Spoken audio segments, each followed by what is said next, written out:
Good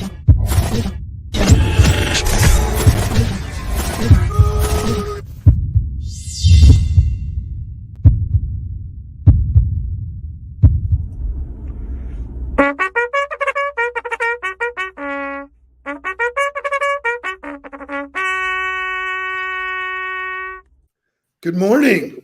Good morning. Some of us are having a very good morning. Some of us are not.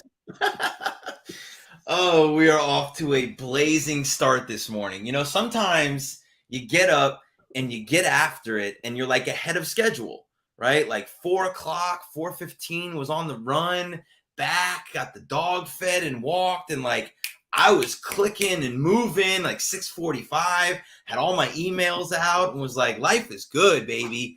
Then 7:00 hit. And I started making breakfast for everybody, making the green smoothie for Gabby and I. And wouldn't you know it, that as I made the green smoothie, Shay, show me what happened. The green smoothie ended up all over the kitchen.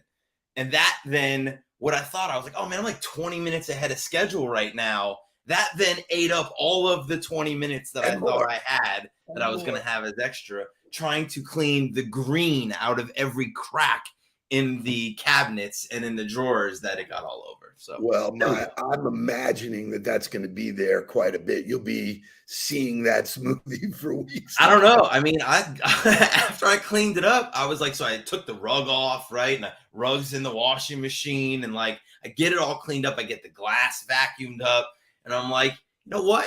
Looks pretty clean. And then Lou comes in there, and Lou's like sniffing in like every corner. I'm like, oh yeah, I'm sure she's finding smoothie in places I couldn't even think about. So Christina, we've all been there. That's the best part about sharing that, is that, you know, just when you think you got it rocking, boom, there's the obstacle, but you overcame it. Oh, yeah. Let's switch gears. I know yesterday when we were closing the show, you talked about going to a Marlin game. Talk to us about that experience. What was it? It was awesome. So shout out to Brian DePotter, Nick Mao, and that whole crew. Number one, it was a box full of Knowles, which was super cool. And they had some of their summer interns there. So it was cool to spend some time with some college students talking to them. And I got the opportunity to run into Dan Paulus, who I haven't ran into in forever, who's a fellow Knoll. And then shout out to James Avito, who I met yesterday. And then just the way you do in conversation, oh, you grew up down here, you grew up in Hollywood, you went to Chaminade. Do you know Gus Mustakis or Ryan Canary? Oh, of course I know Gus. So I put it on my Instagram story. Gus commented on it. So met some new people, you know, obviously spent some time with some people that I've been close with for a while now. And then we will be speaking, or I will be speaking at Brian's office next week on Thursday, his entire company. So super excited for that. Brian and Nick, thank you guys. Fantastic time yesterday. And oh, by the way, they won on a walk-off hit, which is super cool. So were you there for the whole game? No. What? No, you know how the schedule is. Like, you know, I was there. We were there for I was there for like 2 hours, and it was great conversations. I watched very little of the game. Saw enough of the game to see the guys I get whacked and all this stuff happen as he slid into the base. But then I had to go because I had to get back because there were more things that needed to be done in the afternoon. So want to just crystallize a point that I think is very relevant. It's one of the top marketing channels in all of marketing. Alumni marketing works. LinkedIn gives you the clues to find fellow alum. And so, you know, this is the stuff that, you know, people just breeze over, spray and pray, stay in a channel, work the channel. That's how you built your business. I did the exercise with Drew yesterday, right? Like we were talking about all these different ways that he had people coming in. And I said, let's just do a search, right? I said, you played at Michigan. Let's just go do a search of CEOs in South Florida that are Michigan alums, right? How many CEOs in South Florida that you think are Michigan alums? There's 50 of them. So like it was unbelievable. Like here's a list of 50 names of Michigan alums in South Florida that are CEOs. Forget about any other kind of business leader, strictly CEOs. And so it was just a great list for him to go work off of. And then we started working through doing the research with them and how to reach out. But, the alumni marketing is hands down the number one way to introduce new people into your life. I mean, look, total strangers walk by each other and go, roll tide, go Right. Gators, go Right. Blue, so it just doesn't get any better. Promise to shout out to this gentleman. Good morning, Doug Sanders. He is friendly with Joni Knight, and Joni said, you got to join these guys in the morning. Doug, you made a smart move. Welcome to the Huddle. Everybody, please shout at Doug. Give him a huddle. Let's get to some wake-up music. Got a full show for Friday. Let's go. Wake up, everybody. Get up, get up, get up, get up. Wake up. Come on, come on. Wake up, everybody. Teach a new way. Maybe then they'll listen what you have to say. Wake up, everybody. No more sleeping in there. No more back to thinking. Time for thinking ahead. Come on now. Great to see some friendly faces. Catherine Holcomb is here. Catherine, great job of telling your story through social. Looks like you're having fun. 1,000%. Todd Dayton, this is a regular. This is part of his diet. Thank you, sir. After Todd has been getting after it on LinkedIn as well. Great content, great shares, great comments, great engagement, awesome stuff. So there's so much, speaking of content, there's so much stuff that other people post that you can grab and make your own. One of the things is that when you put it in the universe, you're there to share it. Someone takes it, makes it their own. I saw somebody post this the other day, an A-Rod quote that I had never seen, but it was on a wall in a gym, obviously. And just reading that makes you know where you need to put your effort. The effort's not in making sales. The effort is making the prep time, doing the work that great sales people do and great business people do. This is where the rubber meets the road. This is the change agent that it is not on the field. It's what happens way before. It's the top, that was my post yesterday. Was I talked about confidence, and I was like, the confidence comes from the preparation, not from the performance. Dion doesn't have confidence in himself, or didn't have confidence in himself because he played so well in games time and time again. It was because he knew he had prepared better than everybody else. He knew that he had practiced better than everybody else, which allowed him to trust in that preparation when it came time to perform. Like that's the great performers don't win all the time. They lose. Everybody loses. But the difference is they go back to preparing time and time again, and they are going to out-prepare everybody else, which is I had this conversation yesterday in the box. When I came out of coaching, the three things that I was just floored by that was not common practice for people was a sense of urgency, attention to detail, and preparation. I was like, nobody prepares for anything. Everybody just shows up to meetings with a blank notepad, ready to take notes and listen and just be there. I was like, how is it not possible that people aren't taking time to set themselves up for success? So to that point, when you pay so much attention to the preparation, you don't have to worry about the outcome. It's not where your effort is. Your effort is long before it. So great stuff. It's around, it's everywhere. It's there to share. It's there to get better. Shay, give me a Huddle headlines because we got a good one for this morning.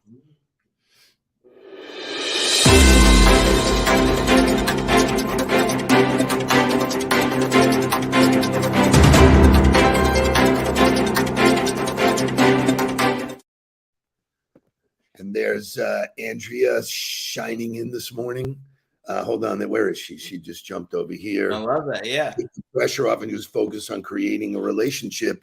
That came directly from a coaching call yesterday with Andrea, who is, this is what I love about CEOs. CEOs that are self-aware enough to say, how would you play this? Let's Right. look at the film. Let's role play. Let's get it done. And I had 2 days to think about this call that she was on yesterday. I didn't hear how it went, but it doesn't matter because we were prepared for the call. It was great. It was so Yeah. cool. I just felt so good landing in that place. So anyway, Huddle headlines.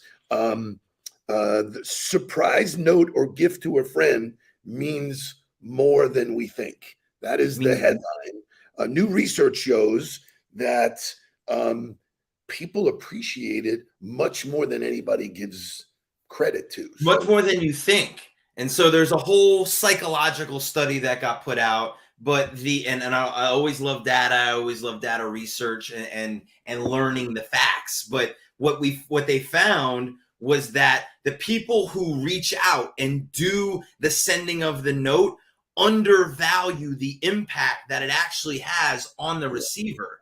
And what they found is that the relationship that they actually undervalue the most is the person that they called a weak tie, which was the relationship that you had the lowest connection to.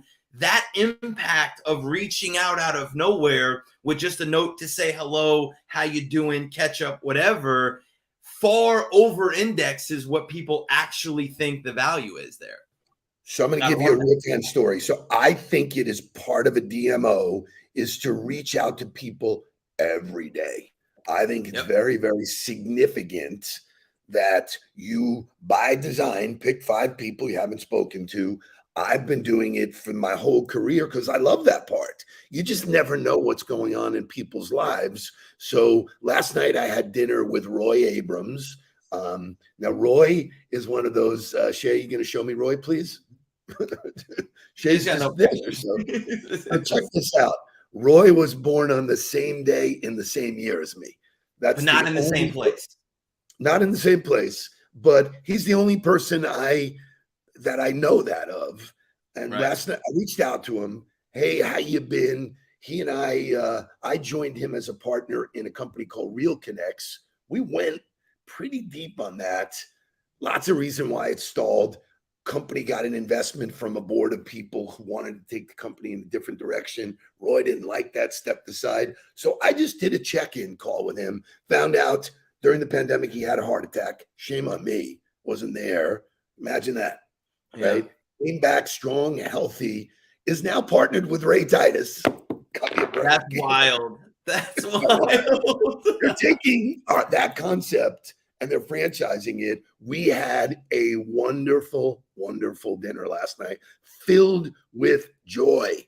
That joy about life, joy about business, joy about us reconnecting. You just don't know when you pick up the stones. And it was interesting because some of the work that we do when I actually workshop it with people, we're working with the guys at Rogue Attorneys, and we did an exercise and we created a list. And one of the things, I had 55 mutual connections to that person. I went down that list of 55 and did this. Boom, message. Hey, I just sent the GIF with Tom Hanks, the GIF. 55 of them. How many touch points that I'm not underestimating how it makes people feel.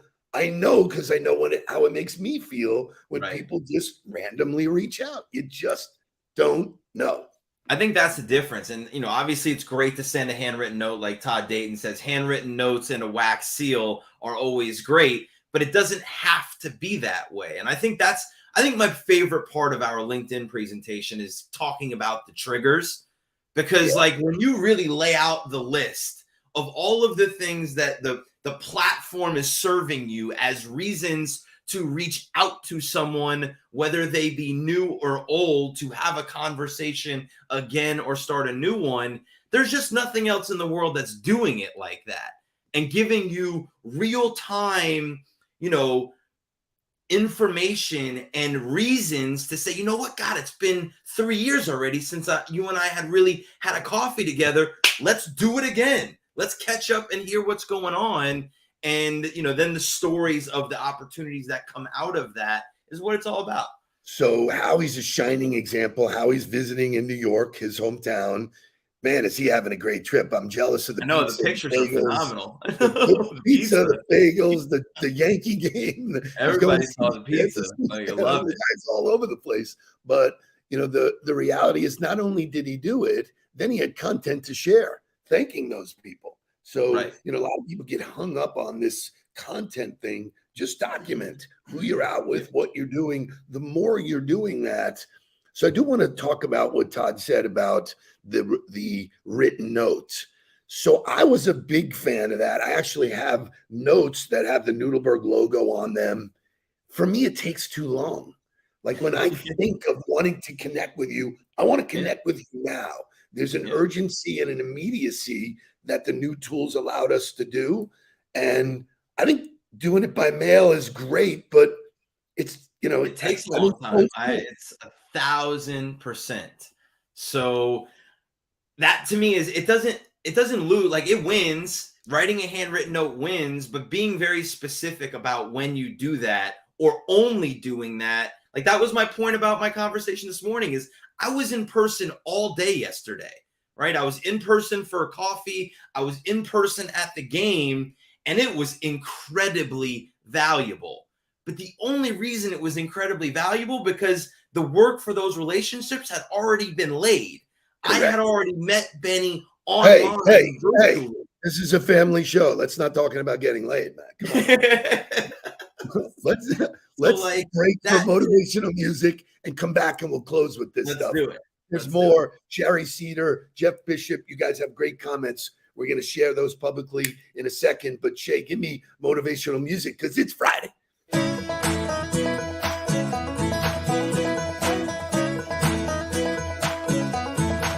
There we go.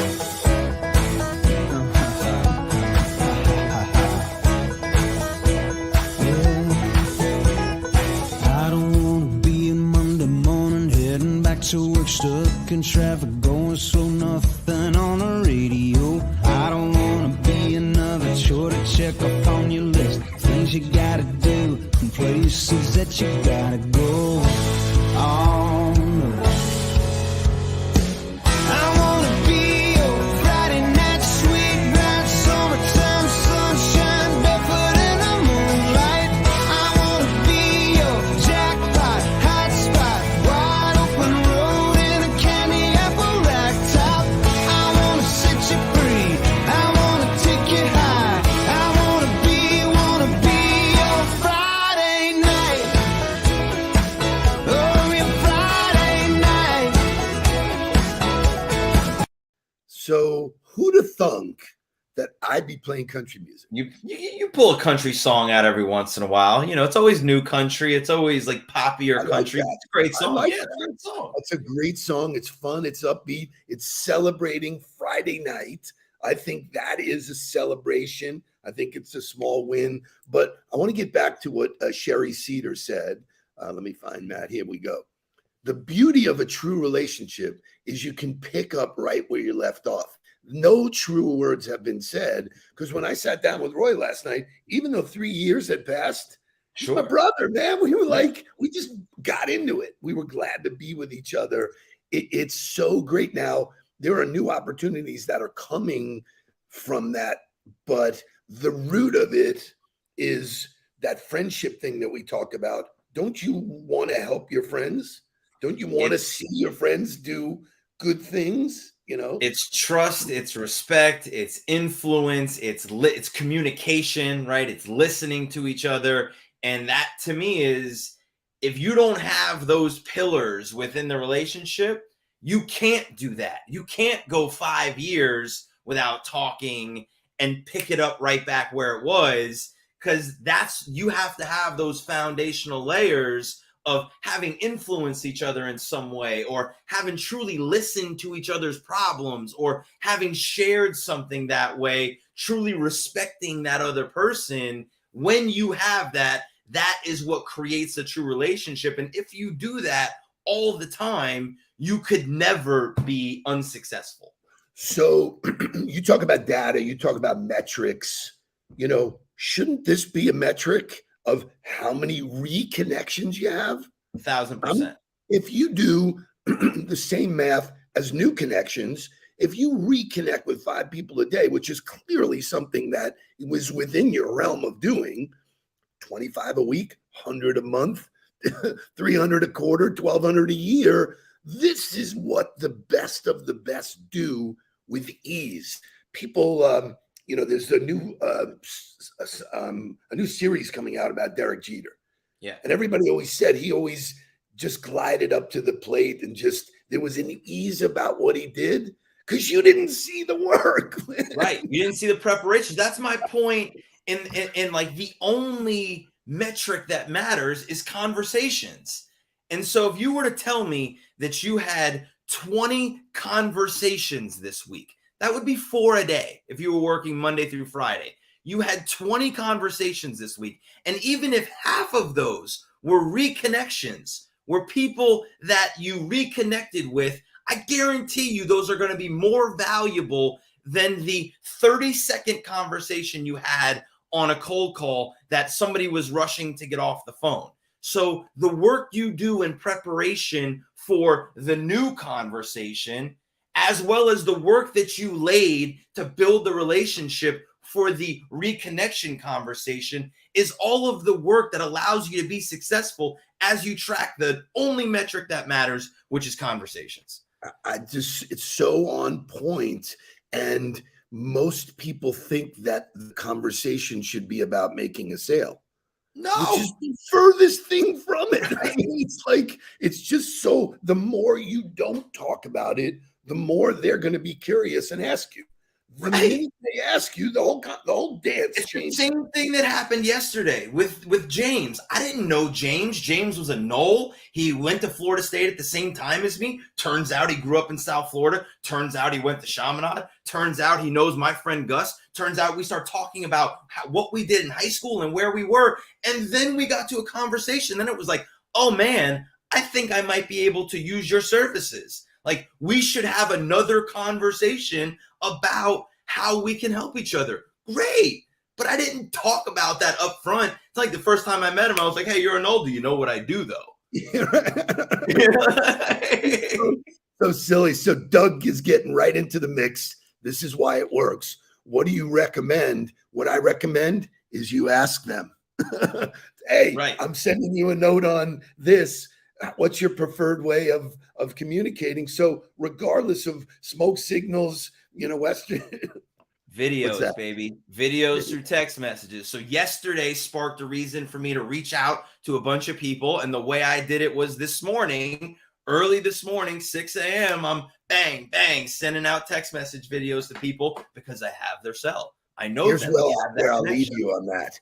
I sent a video to somebody and it created an opportunity for me to speak to their national training organization because he said, the way you talk, the way you think is way, way out of what we're training. I want this introduced. And so, video creates opportunity.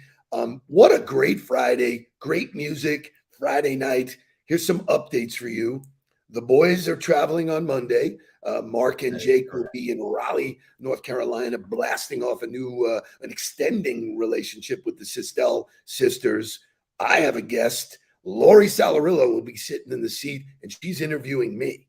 So if you have questions, load them up. Lori will be able to see it and know it. And looking forward to spending time with her in our office today. Lots of really good stuff happening. Have a great weekend. Remember that the grind includes Saturday and Sunday.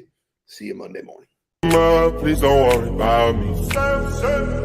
I'm about to let my heart speak. Friends keep telling me to leave this. So let's get down to business. Let's get down to business. Give you